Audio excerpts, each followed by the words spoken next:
उत्तर प्रदेश में विधानसभा की 9 सीटों पर हुए उपचुनाव के नतीजे आ रहे हैं। ये उपचुनाव सीएम योगी आदित्यनाथ और सपा मुखिया अखिलेश यादव के बीच प्रतिष्ठा का सवाल बन गया है। दोनों ही दलों ने इस उपचुनाव में अपनी पूरी ताकत झोंक दी थी। एक तरफ सपा लोकसभा चुनाव की तरह उपचुनाव में भी जीत का दावा कर रही थी, तो दूसरी तरफ बीजेपी को मिली हार का बदला लेने के लिए खुद सीएम योगी ने कमान संभाली थी।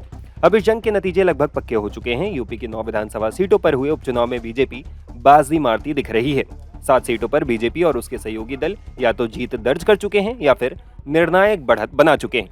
वहीं 2 सीट समाजवादी पार्टी के खाते में गई है।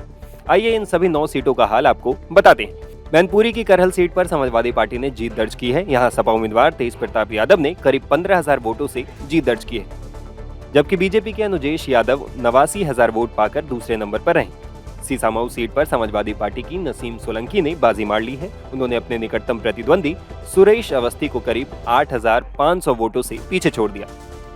फूलपुर सीट बीजेपी के खाते में गई है। 78,000 वोट पाकर बीजेपी उम्मीदवार दीपक पटेल ने यहां बाजी मार ली है। खैर सीट पर बीजेपी उम्मीदवार सुरेंद्र दिलेर ने जीत दर्ज की है। उन्होंने समाजवादी पार्टी के चारू कैन को करीब 38,000 वोटों से पीछे छोड़ दिया। गाजियाबाद सीट भी बीजेपी के खाते में गई है। यहाँ बीजेपी कैंडिडेट संजीव शर्मा ने एसपी उम्मीदवार सिंह राज जाटव को करीब 69,000 वोटों से पीछे छोड़ दिया। वहीं मजवा, मीरापुर, कुंदरकी और कटेहरी में भी बीजेपी जीत की तरफ बढ़ रही है। इस नतीजे के बाद एक तरफ उत्तर प्रदेश बीजेपी में जश्न का माहौल है, जबकि समाजवादी पार्टी के नेता बीजेपी पर प्रशासन के इस्तेमाल का आरोप लगा रहे हैं। देश के अंदर महाराष्ट्र और झारखंड राज्यों के विधानसभाओं के चुनाव के परिणाम आए हैं और विभिन्न राज्यों में उपचुनाव के परिणाम भी हम सबके सामने स्पष्ट हुए हैं। आज का जो जनादेश है, अगर हम उत्तर प्रदेश की दृष्टि से देखें तो 9 विधानसभा क्षेत्रों में ये चुनाव हुए हैं और ये पूरे प्रदेश में फैले हुए विधानसभा सीट्स हैं, जिनमें भारतीय जनता पार्टी गठबंधन ने 7 सीटें जीती हैं। इस ऐतिहासिक विजय के लिए इसका श्रेय देश के यशस्वी प्रधानमंत्री आदरणीय श्री नरेंद्र मोदी जी के नेतृत्व को, उनके मार्गदर्शन को जाता है, क्योंकि उनका यशस्वी मार्गदर्शन और नेतृत्व ही हमें डबल इंजन सरकार को सुरक्षा, सुशासन और समृद्धि के मार्ग पर आगे बढ़ा करके लोक कल्याण के कार्यक्रमों को जमीनी धरातल पर उतारने के लिए प्रेरित करता है।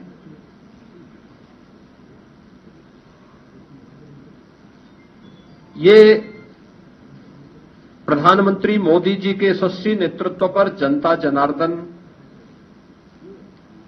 के विश्वास की मोहर है। जनता जनार्दन को अटूट विश्वास है कि मोदी जी के नेतृत्व में उनकी नीतियां, उनके निर्णय देश और समाज के अनुकूल हैं और उस अनुकूलता पर जनता जनार्दन की मोहर है। इस संपूर्ण विजय के लिए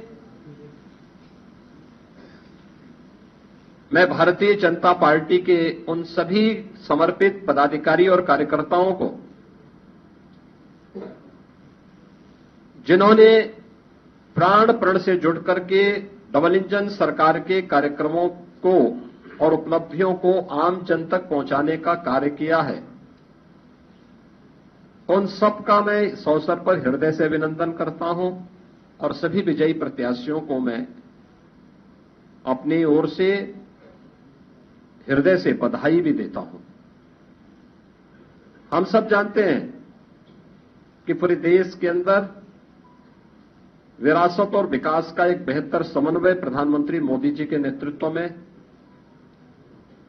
प्रारंभ हुआ है। सुरक्षा का, सुशासन का एक बेहतरीन समन्वय और देश की आर्थिक समृद्धि को हम सब अपनी आंखों से देख पा रहे हैं।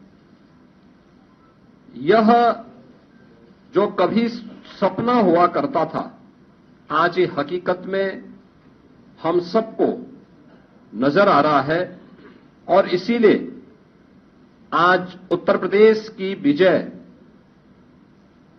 जो 7 विधानसभा सीटों पर उपचुनाव में भारतीय जनता पार्टी गठबंधन को प्राप्त हुई है, ये उत्तर प्रदेश की ओर से प्रधानमंत्री मोदी जी के अभियान को, ये 7 कमल भी उस पूरे अभियान के प्रति समर्पित है।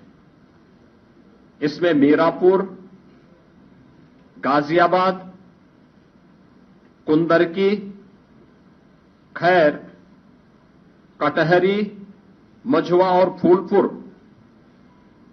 की जनता जनार्दन ने यह जनादेश भारतीय जनता पार्टी के पक्ष में दिया है। हम सब उनका आभार व्यक्त करते हैं। भारतीय जनता पार्टी प्रशासन का 100% प्रयोग करके चुनाव लड़ रही थी। मैडम, जिस तरीके से बीजेपी ने अयोध्या का बदला ट्रायल से लेने के लिए कहा था, कैसे समझती हैं? मैं समझती हूँ कि ये ना यहाँ बदला ले पाए और ना ही ये कानपुर में बदला ले पाए, जिस तरह की बातें कही गई थी। और मैं समझती हूँ जिस तरह का रवैया रहा है शासन और प्रशासन का, जहाँ खुली छूट दी गई भाजपा वालों को घूमने के लिए मतदान वाले दिन, जिस तरह से पोल डंपिंग हुई, जिस तरह से पूरा प्रशासन और शासन का जो रवैया रहा, ये अपने आप में एक प्रश्न चिन्ह उठाने वाला है। लगातार नारे दिए जा रहे थे, कटोगे तो बटोगे। क्या माना जाए, इस चुनाव में नारे का इफेक्ट पड़ा है क्या? अब ये बात तो समाप्त हो गई है।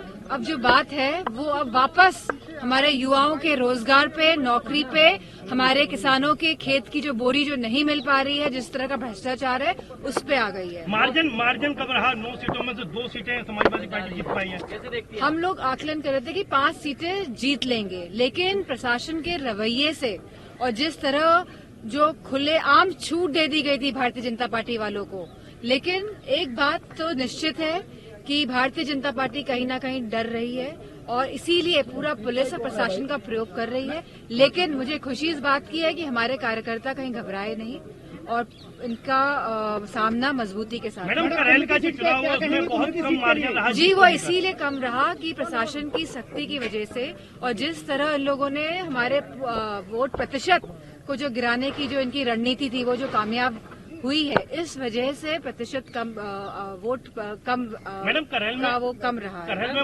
मतदान को लेकर एक दलित युवती की हत्या का मामला आया था।